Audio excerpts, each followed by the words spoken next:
আর আমি বারবার একটা কথা বলি যে এই দুনিয়াতে আল্লাহ ছাড়া আমাদের আপন বলে কেউ নাই।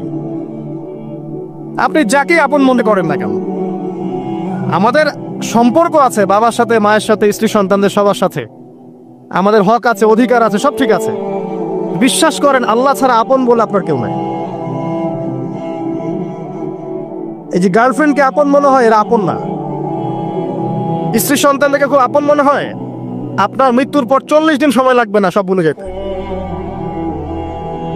পিতামাতা, ভাই বোন সবাইকে আপন মনে হচ্ছে। পিতামাতার স্থান বাবা মার পরে, আল্লাহ রসুলের পরে, সেটা ঠিক আছে। আপন আল্লাহ ছাড়া তারা নন।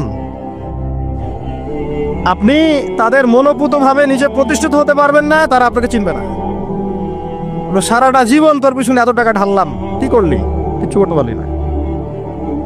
আবার এখন যারা পিতামাতা হয়েছেন, সন্তান থেকে আপন মনে হচ্ছে, দেখবেন এই সন্তানকে আপনি আপনার মনোপুতভাবে সম্পত্তি দিতে পারবেন না, ভরণ পোষণ দিতে পারবেন না।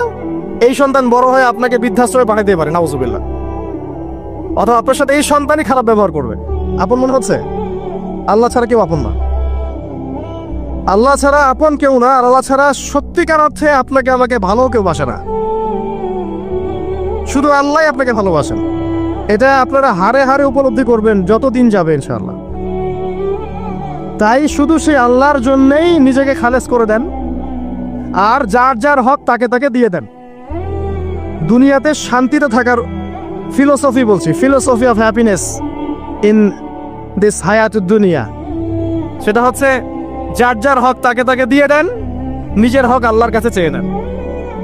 আর দুনিয়াকে আপন মনে করবেন না, আল্লাহ ছাড়া কাউকে আপন মনে করবেন না। আপনি সুখে থাকবেন ইনশাআল্লাহ। দুনিয়ার দাসত্ব করবেন, আল্লাহ ছাড়া অন্য মানুষদেরকে আপন মনে করে নেবেন, দেখবেন আপনি পদে পদে কষ্ট পাবেন। কারো কাছে আশা করেন না, কষ্ট পাবেন না। আমি এই প্রসঙ্গে কথাগুলো বললাম যে দুনিয়াকে আপন মনে করতে নাই, আর আল্লাহকে আপন মনে করতে হয়। আল্লাহকে আপন মনে করলে তখন আমার উপর কিছু দায়িত্ব চলে আসে। কি দায়িত্ব? আল্লাহ আমাকে সৃষ্টি করেছেন, রিজিক দিয়েছেন, লালন পালন করছেন, বাঁচিয়ে রেখেছেন, তার হাতে আমার মৃত্যু, তার হাতে সবকিছু। তো এখন আল্লাহ পাকের জন্য নিজের জীবনটাকে খালেস করে নেওয়া, যেভাবে আল্লাহ পাক চলতে বলেছেন সেভাবে চলা, যেগুলোকে আল্লাহ পাক নিষেধ করেছেন বর্জন করা। আর রাসূলুল্লাহ সাল্লাল্লাহু আলাইহি ওয়াসাল্লামের সুন্নাহ আল্লাহ পাক রেখে দিয়েছেন আমাদের সামনে। এই সুন্নাহগুলো যদি আমরা অনুসরণ করতে পারি, ইনশাআল্লাহ এই দুনিয়াতে কিছু পাই বা না পাই, ইনশাআল্লাহ পরকালে আপনি আল্লাহর ক্ষমা পাবেন ইনশাআল্লাহ তাআলা।